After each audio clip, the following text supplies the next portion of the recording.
만약 누군가 나에게 지구상에서 가장 독특한 나라가 어디냐고 묻는다면 나는 망설임 없이 인도를 이야기할 것입니다. 이곳에서는 남성들이 손을 잡고 거리를 걸어 다니며 많은 사람들이 손으로 음식을 먹고 다양한 독특한 규칙들이 존재합니다. 오늘 저와 함께 인도로 떠나 특별한 문화와 흥미로운 법들을 알아보세요. 여러분이 상상조차 하지 못했던 놀라운 이야기들이 기다리고 있습니다. 번호 15. 남성들의 손잡기 문화. 어느 날 길에서 두 남성이 손을 잡고 걸어가는 모습을 보면 많은 사람들이 연인 관계라고 생각할 수 있습니다. 하지만 인도에서는 이것이 아주 일반적인 모습입니다. 인도의 어느 거리에서든 남성들이 손을 잡고 다니는 모습을 쉽게 볼 수 있습니다. 일부 남성들에게 왜 손을 잡고 다니는지 물어보면 오히려 질문 자체를 이상하게 여기는 경우가 많습니다. 그 이유는 바로 어릴 때부터 이러한 습관이 자연스럽게 형성되었기 때문입니다. 인도 문화에서는 손을 잡는 것이 깊은 우정을 나타내는 행동으로 이는 형제나 친구 사이에서 흔히 볼 수 있는 모습입니다. 이러한 친밀한 표현 방식은 남성에게만 국한되지 않습니다. 인도의 여성들도 친구나 가족과 함께 걸을 때 손을 잡거나 손가락을 얽어 서로의 친밀함을 나타냅니다. 또한 종교 행사, 축제, 중요한 의식에서도 손을 잡는 것은 공동체의 유대감을 의미합니다. 결론적으로 인도에서 같은 성별끼리 손을 잡는 행위는 우정을 나타내는 것으로 서구권에서 흔히 연인 간의 행동으로 여겨지는 것과는 차이가 있습니다. 그러니 인도에서 이러한 모습을 보게 되더라도 오해하지 마세요. 앞으로 더 자세히 설명해 드리겠습니다. 번호 14. 소고기 금지. 인도는 세계에서 소의 개체수가 가장 많은 나라 중 하나이지만 놀랍게도 이곳에서는 소고기가 전면 금지되어 있습니다. 2015년 인도에서 두 번째로 큰 주인 마하래시트라 주정부는 소고기의 판매와 소유를 금지하는 법을 제정했습니다. 이 법을 어길 경우 최대 10,000루피의 벌금과 최대 5년의 징역형이 부과될 수 있습니다. 이 금지 조치는 소셜미디어에서 큰 반발을 일으켰으며 특히 육류 소비자와 공급업체들이 강하게 반대했습니다. 하지만 이들의 노력에도 불구하고 정부는 법안을 철회하지 않았습니다. 이 법은 종교적 신념을 반영하기 위해 시행되었습니다. 인도에서 소는 신성한 동물로 여겨지며 특히 힌두교에서는 소를 숭배하는 문화가 깊게 뿌리내려 있습니다. 자이나교, 제이니즘 신자들도 소를 신성시하며 힌두교 신자들은 소를 신성한 존재로 여기기 때문에 소고기를 먹지 않습니다. 인도의 문화에서는 젊은 여성의 눈을 암소의 눈에 비유할 정도로 소에 대한 존경심이 큽니다. 고대부터 인도인들은 소를 조상과 같은 존재로 여겼으며 힌두교에서는 소를 신성한 동물로 간주하지만 물소는 해당되지 않습니다. 많은 나라에서 소고기가 주요 식품으로 소비되지만 인도에서는 정반대이며 이를 먹는 것은 신성모독으로 여겨집니다. 또한 인도에서는 소의 부산물인 소의 오줌과 배설물이 피부병부터 암치료까지 다양한 전통 의학적 용도로 사용됩니다. 소의 신성함에 대한 또 다른 이유는 베다스와 같은 고대 경전에 소를 죽이는 것이 금지되어 있기 때문입니다. 역사적으로 무굴 제국과 이슬람 세력이 인도를 침공했을 때 원주민 종교 간의 단결을 강조하는 상징으로 소보호 개념이 강조되기도 했습니다. 번호 13. 복장과 관련된 주의사항. 인도를 방문할 때 반드시 기억해야 할 생존 전략 중 하나는 옷차림입니다. 인도에서는 여성과 어린이가 위험한 상황에 처하는 사례가 많으며 일부 문화적 오해가 이러한 문제를 초래하는 요인으로 지적됩니다. 따라서 인도를 여행할 때는 너무 노출이 심한 옷을 피하는 것이 바람직합니다. 불필요한 오해나 불편한 상황을 예방하는 데 도움이 될 수 있습니다. 특히 사원 방문 시에는 남녀 모두 단정하고 고수적인 복장을 착용해야 합니다. 인도에는 오랜 역사를 지닌 신성한 사원이 많으며 이를 방문하려는 사람들은 반드시 정숙한 복장을 갖춰야 입장이 가능합니다. 일부 사원에서는 여성들이 이슬람 전통 의상을 착용해야만 입구를 통과할 수 있습니다. 또한 모든 방문객은 성별과 관계없이 신발을 벗고 내부로 들어가야 합니다. 이러한 규정은 법적으로 강제된 것은 아니지만 인도 사회에서 암묵적으로 지켜지는 규범입니다. 특히 여성이라면 이러한 문화를 존중하며 안전을 우선하는 것이 중요합니다. 번호 12. 비키니를 입은 마네킹 금지. 믿기 어려울 수도 있지만 인도에서는 실제로 비키니를 입은 마네킹을 전시하는 것이 금지되어 있습니다. 인도 정부는 상점 앞에서 비키니를 입은 마네킹을 진열하는 것을 금지하는 법안을 통과시켰습니다. 이는 최근 증가하는 성범죄와 부적절한 행동을 예방하기 위한 조치라고 설명했습니다. 정부 관계자들은 속옷이나 자극적인 스타킹을 입은 마네킹이 여성들에게 부끄러운 요소이며 남성들의 사고방식을 해친다고 주장했습니다. 또한 이는 사회적 도덕성에 어긋난다고 보았기 때문에 법안이 통과되었습니다. 이 법안은 별표 1986년 여성의 부적절한 표현 금지법 인디센트 레프리젠테이션 오브 이민 프로이비션 액트 별표를 기반으로 한 것으로 여성의 신체를 부적절하게 묘사하거나 공공 도덕성을 해칠 수 있는 표현을 규제하기 위한 것입니다. 하지만 이 법은 시행 직후 인도 전역에서 강한 반발을 불러일으켰습니다. 특히 아이러니한 점은 비키니를 입은 마네킹이 오히려 카주라호 같은 유명한 사원에 새겨진 조각상보다 덜 자극적이라는 것입니다. 이 사원에는 훨씬 대담한 장면들이 묘사되어 있기 때문입니다. 여성 고객들의 반응도 엇갈렸습니다. 일부는 이 법이 성범죄 예방에 도움이 될 것이라며 긍정적으로 평가했지만 다른 이들은 이를 시대에 뒤떨어진 결정이라며 반대했습니다. 만약 인도를 방문한다면 매장에서 속옷을 판매하는지 알기 어려울 수도 있습니다. 외부에 속옷 광고나 표시가 없기 때문에 직접 매장 안으로 들어가야만 알 수 있습니다. 번호 11. 외국인이 참여하는 파티 금지, 춤, 위류 규제에 이어 이번에는 파티까지. 이 리스트는 점점 더 엄격해지고 있습니다. 최근 인도 카르나타카 주 정부는 정부의 허가 없이 외국인을 초대하는 파티를 금지하는 법안을 발표했습니다. 이러한 조치는 인도에서 외국인을 대상으로 한 범죄가 증가하고 있다는 우려에서 비롯되었습니다. 이에 따라 정부는 외국인의 사회적 모임 참여를 제한하고 사전 승인을 받도록 하는 정책을 시행하게 되었습니다. 설령 리안나, 저스틴 비버 또는 원 디렉션 같은 유명 인사를 초대하더라도 모든 외국인 참석자의 정보를 사전에 경찰에 제출해야 하며 행사 내내 당국이 촬영할 수 있도록 허락해야 합니다. 다소 이상하게 들릴 수도 있지만 이러한 규제를 완화하자는 여러 제안이 있었음에도 불구하고 정부는 여전히 이를 유지하고 있습니다. 번호 10. 생리에 대한 금기. 전 세계의 선진국에서는 어린 시절부터 성에 대한 교육을 개방적으로 실시하지만 세계에서 두 번째로 인구가 많은 인도에서는 이 문제가 종종 간과됩니다. 인도에서는 여성의 생리 주기가 일상생활에서 금기시되며 오랜 시간 동안 조용히 다뤄져 왔습니다. 수백 년 동안 인도 사회에서는 이에 대한 논의가 거의 이루어지지 않았습니다. 유엔 아동기금 유니세프의 최근 연구에 따르면 인도에서 청소년기 소녀의 71%가 처음 생리를 겪을 때까지 이에 대해 전혀 알지 못하며 이로 인해 많은 학생이 학업을 중단하게 된다고 합니다. 또한 2019년에 발표된 비정부기구 다스라의 보고서에 따르면 매년 약 2,300만 명의 소녀들이 적절한 생리용품과 시설이 부족하여 학교를 중퇴한다고 밝혀졌습니다. 위생적인 생리대뿐만 아니라 생리에 대한 정확한 정보가 제공되지 않는 것도 주요한 문제로 지적됩니다. 공중보건 전문가들과 비정부기구들은 깨끗한 화장실과 식수를 이용할 수 없는 환경, 그리고 사회적 편견과 금기가 생리위생 문제를 더욱 악화시키고 있다고 말합니다. 정신적 심리적 부담 외에도 많은 사람이 기본적인 생리용품을 구할 수 없다는 것이 큰 어려움으로 작용합니다.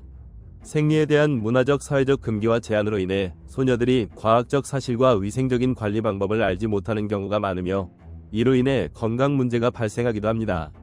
이러한 침묵의 문화는 가족과 공동체 내에서 생리에 대한 부끄러움을 조성하며 여성들이 자신의 몸에 대해 당당하게 이야기하지 못하는 분위기를 형성합니다. 번호 9. 주류 광고 금지. 이것은 아마도 이 목록에서 가장 오랜 기간 유지되어 온 금지사항 중 하나일 것입니다. 인도에서는 1990년대 후반부터 주류 광고가 불법으로 규정되었습니다. 실제로 구자라트, 나갈랜드, 마니푸르, 미조람과 같은 여러 주에서는 한 발 더 나아가 술 소비 자체를 엄격하게 금지하고 있습니다. 하지만 주류 회사들은 브랜드를 소비자에게 알리기 위한 대체 방안을 찾아냈습니다. 그중 하나가 바로 대체 광고, 서러게이트 애드버타이징입니다. 이는 주류 회사들이 직접 술을 광고하지 않고 대신 브랜드 확장을 통해 간접적으로 홍보하는 방식입니다. 예를 들어 생수, 탄산음료, CD, 항공사, 심지어 크리켓팀을 활용해 브랜드를 광고하는 것입니다. 흔히 인도는 세계에서 위스키 소비가 많은 나라 중 하나로 알려져 있으며 주류 회사들은 법의 허점을 이용해 광고를 이어가고 있습니다. 사실 오늘 소개하는 여러 금지 조치들 중에서는 가장 현실적인 법안이지만 인도 남성들이 술을 매우 즐기는 편이라는 점을 고려하면 이 법이 효과적으로 작용하고 있다고 보기는 어려울 것입니다. 번호 8. 바에서 춤추는 행위 금지. 이 법이 만들어진 이유가 무엇인지 정확히 이해하기 어려울 수도 있습니다. 하지만 일반적으로 바는 사람들이 즐겁게 시간을 보내고 파티를 하기 위해 존재하는 공간입니다. 그런데 인도에서는 이러한 장소에서 춤을 추는 것이 법적으로 금지되어 있습니다. 처음에 이 법은 바에서 춤을 추는 여성 무용수들을 대상으로 시행되었습니다. 만약 여성이 인도의 댄스 바에서 춤을 추다가 적발될 경우 최소 1만 달러, 한화 약 1,300만 원 위 벌금을 부과받을 수 있으며 심지어 최대 3년의 징역형까지 선고될 수 있습니다. 정부는 일부 댄스 바들이 비도덕적인 행위를 조장하는 장소로 변질될 가능성이 있다고 판단했고 이를 막기 위해 모든 댄스 바의 영업 허가를 철회하는 법안을 통과시켰습니다. 시간이 지남에 따라 인도 당국의 규제는 더욱 강화되었으며 현재는 바에서 춤을 추는 댄서뿐만 아니라 단순히 즐기러 온 일반 손님들까지 경찰에 체포되는 경우도 발생하고 있습니다. 이 금지 조치에서 가장 모순적인 점은 인도에서는 성매매가 합법적인 직업으로 인정된다는 것입니다. 그런데 왜 바에서 춤을 추는 여성들은 법적으로 금지되는 것일까요? 이는 여전히 많은 논란을 불러일으키고 있는 법안 중 하나입니다. 번호 7. 푸아그라, 포이그라스, 금지. 프랑스의 푸아그라는 세계에서 가장 맛있고 고급스러운 요리 중 하나로 알려져 있지만 인도에서는 이를 전혀 달갑게 여기지 않습니다. 인도는 푸아그라를 메뉴에서 완전히 제외하고 공식적으로 푸아그라 수입을 금지한 세계 최초의 국가가 되었습니다. 이 금지는 영국 런던의 한 동물권 단체가 거위간을 이용한 푸아그라 생산 방식이 비윤리적이라고 항의한 후 시행되었습니다. 또한 일부 단체들은 대형 레스토랑들이 푸아그라를 독특한 요리로 홍보하며 전국적으로 소비를 장려하고 있다고 주장하며 이를 금지해야 한다는 의견을 내놓았습니다. 실제로 이스라엘, 독일, 영국, 그리고 미국 캘리포니아주와 같은 몇몇 지역에서는 푸아그라 생산이 금지되어 있지만 인도는 세계에서 처음으로 푸아그라 수입 자체를 중단한 국가가 되었습니다. 번호 6. 이마에 붉은 점. 영화나 사진에서 인도 여성들의 이마에 붉은 점이 찍혀있는 모습을 본 적이 있을 것입니다. 단순한 장식일까요? 아니면 특별한 의미가 있을까요? 사실 이 붉은 점은 인도 여성들에게 매우 중요한 상징입니다. 인도 문화에서는 두 눈썹 사이의 점이 행운과 기쁨을 가져온다고 믿습니다. 그래서 이 붉은 점을 빈디, 바인드 아이라고 부르며 힌디어로 작은 점 또는 물방울이라는 뜻을 가집니다. 인도 여성들은 붉은 점이나 보석을 이마에 붙여 지혜를 얻고 악을 물리친다고 믿습니다. 일부 사람들은 빈디가 여성의 제3의 눈과 같다고 여기기도 합니다. 빈디의 붉은색은 명예, 사랑, 번영을 상징합니다. 특히 남인도 지역에서는 기혼 여성들이 빈디를 착용하며 이는 결혼한 여성을 나타내는 중요한 표시입니다. 이마에 찍는 점의 크기 또한 여성의 사회적 지위를 나타냅니다. 인도에서는 기혼 여성만이 빈디를 착용할 수 있습니다. 전통적으로 결혼식 날 신랑이 직접 신부의 이마에 빈디를 찍어주며 이는 결혼의 증표로 여겨집니다. 결혼한 여성이 빈디를 착용하지 않으면 가족과 친척들에게 걱정 어린 시선을 받을 수 있으며 심지어 남편의 안부를 묻는 경우도 생길 수 있습니다. 반면 미혼 여성이나 과부는 빈디를 착용할 수 없습니다. 하지만 현대 사회에서는 이러한 규칙이 점차 변하고 있습니다. 젊은 여성들과 미혼 여성들도 빈디를 패션 요소로 활용하며 얼굴형, 헤어스타일, 위상에 맞춰 다양한 색상과 디자인의 빈디를 선택하는 추세입니다. 번호 5. 손과 발에 관한 금기된 행동. 인도에는 다양한 사회적 규범이 있으며 여행을 계획하고 있다면 이를 숙지하는 것이 중요합니다. 잘못된 손짓 하나만으로도 오해를 불러일으킬 수 있습니다. 먼저 왼손 사용에 대한 주의가 필요합니다. 인도 문화에서 왼손은 깨끗하지 않은 손으로 여겨지며 신발을 벗거나 발을 닦는 등의 용도로 사용됩니다. 따라서 현지인에게 물건을 주거나 받을 때 왼손을 사용하는 것은 무례한 행동으로 간주됩니다. 또한 인도 가정에 초대받았을 경우 반드시 신발을 벗고 들어가야 합니다. 집안에서는 발을 깨끗하게 유지해야 하며 실수로 물건을 발로 밟았을 경우 손으로 그 물건을 가볍게 터치한 후 손을 이마나 눈에 가져가는 행동을 통해 사과의 의미를 전하는 것이 일반적입니다. 그리고 인도에서는 손가락으로 사람이나 사물을 가리키는 것이 신뢰가 될 수 있습니다. 이는 무례한 행동으로 여겨지며 많은 사람들의 시선을 받을 수 있으므로 주의가 필요합니다. 번호 4. 동성 간 관계에 대한 법적 제한.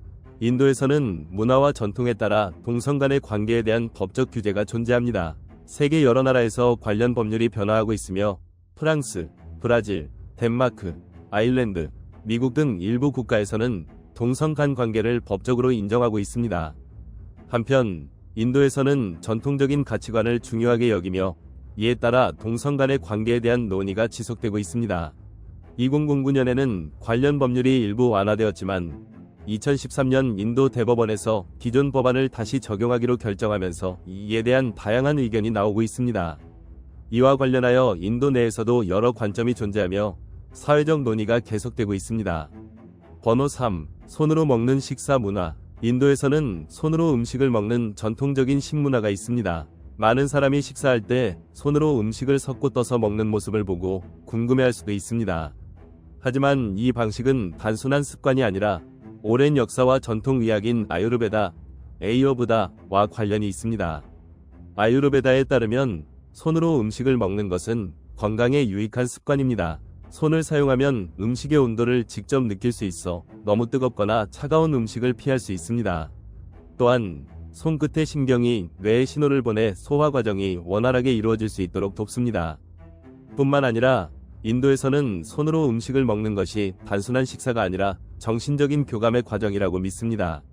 손으로 직접 음식을 만지는 순간 음식과의 연결이 형성되며 더욱 풍부한 식사 경험을 할 수 있다고 여겨집니다. 또한 인도의 전통적인 믿음에 따르면 손가락 5개는 우주를 구성하는 5가지 원소, 공기, 물, 돌, 흙, 공간을 상징합니다. 따라서 손을 이용해 먹는 것이 음식의 맛을 더 풍부하게 하고 소화를 돕는다고 여겨집니다. 인도에서는 오른손만을 사용하여 음식을 떠먹는 것이 일반적이며 바닥에 다리를 꼬고 앉아 등을 곧게 편 자세로 식사하는 경우가 많습니다. 식사 전에는 바닥에 천을 깔아 직접적인 접촉을 피하는 것이 일반적이며 손끝만을 사용하여 음식을 짚는 것이 예의로 여겨집니다. 이러한 전통적인 식사 방식이 위생과 관련하여 논의되기도 하지만 인도에서는 오랜 세월 동안 이어져 온 문화적 요소로 자리 잡고 있습니다. 번호 2. 공공장소에서 애정 표현 금지. 인도를 여행할 계획이라면 공공장소에서 애정 표현을 자제하는 것이 중요합니다. 길거리에서 가벼운 입맞춤조차도 법적 문제로 이어질 수 있기 때문입니다. 이는 단순한 문화적 차이가 아니라 실제로 인도 법률에서 엄격하게 규제하는 사항입니다. 인도 형법 제294조에서는 공공장소에서의 부적절한 행동을 금지하고 있으며 위반 시 처벌이 가능합니다. 따라서 공공장소에서 손을 잡거나 포옹하는 등의 애정 표현도 조심해야 합니다. 인도는 전통과 문화적 가치를 중시하는 나라로 공공장소에서의 애정 표현은 사회적으로도 조심해야 하는 부분입니다. 이러한 규제에 대한 논란은 계속되어 왔으며 2014년에는 키스 오브 러브, 키스 오브 러브라는 평화 시위가 진행되기도 했습니다. 이 시위에서는 수많은 커플이 공개적으로 키스를 하며 개인의 자유를 주장했지만 결국 정부의 정책을 바꾸지는 못했습니다. 인도를 방문할 때는 이러한 문화적 차이를 존중하고 호텔이나 개인적인 공간에서만 애정 표현을 하는 것이 안전합니다. 번호 1. 독특한 결혼 전통. 인도의 독특한 문화 중 하나로 결혼 전통을 빼놓을 수 없습니다. 인도에서는 결혼식 날 놀라운 의식을 진행하는 경우가 많아 흥미로운 문화적 특징을 보여줍니다. 예를 들어 나무나 항아리와 결혼하는 풍습이 있습니다. 이는 인도의 오래된 전통에서 비롯된 것으로 특정 점성술적 이유로 인해 시행됩니다. 특히 여성의 점성술 차트에서 화성, 마스, 위 영향을 받는 경우 그 여성은 망글릭으로 간주됩니다. 힌두교에서는 망글릭 여성이 남편에게 좋지 않은 영향을 미칠 수 있다고 믿습니다. 이러한 영향을 피하기 위해 먼저 나무, 개 혹은 항아리와 결혼하는 의식을 치른 후 인간과 결혼하는 경우도 있습니다. 또한 신랑이 장모에게 발을 씻겨주는 위식도 존재합니다. 특히 구자라트, 거자라티 지역에서는 신랑이 신부의 집에 들어갈 때 장모가 우유와 꿀을 섞은 마두파카로 신랑의 발을 씻어주는 의식을 진행합니다. 이는 전통적으로 귀한 손님을 맞이하는 방법 중 하나입니다. 한편 일부 지역에서는 신랑이 결혼식에서 토마토나 꽃과 같은 다양한 물건을 맞는 풍습도 존재합니다. 이처럼 인도의 결혼 전통은 지역마다 다르며 모든 전통을 완전히 기록하는 것이 어려울 정도로 다양합니다. 지금까지 인도의 흥미로운 문화와 독특한 규칙들을 살펴보았습니다. 결혼 관습부터 의복 규정까지 인도는 전통과 현대적 변화 속에서 다양한 도전과 변화를 경험하고 있는 나라입니다. 이번 영상을 통해 인도의 문화와 사회를 더욱 깊이 이해할 수 있는 계기가 되었길 바랍니다. 앞으로도 전 세계의 다양한 흥미로운 이야기를 전해드릴 예정이니 구독과 좋아요, 알림 설정으로 함께 해주세요.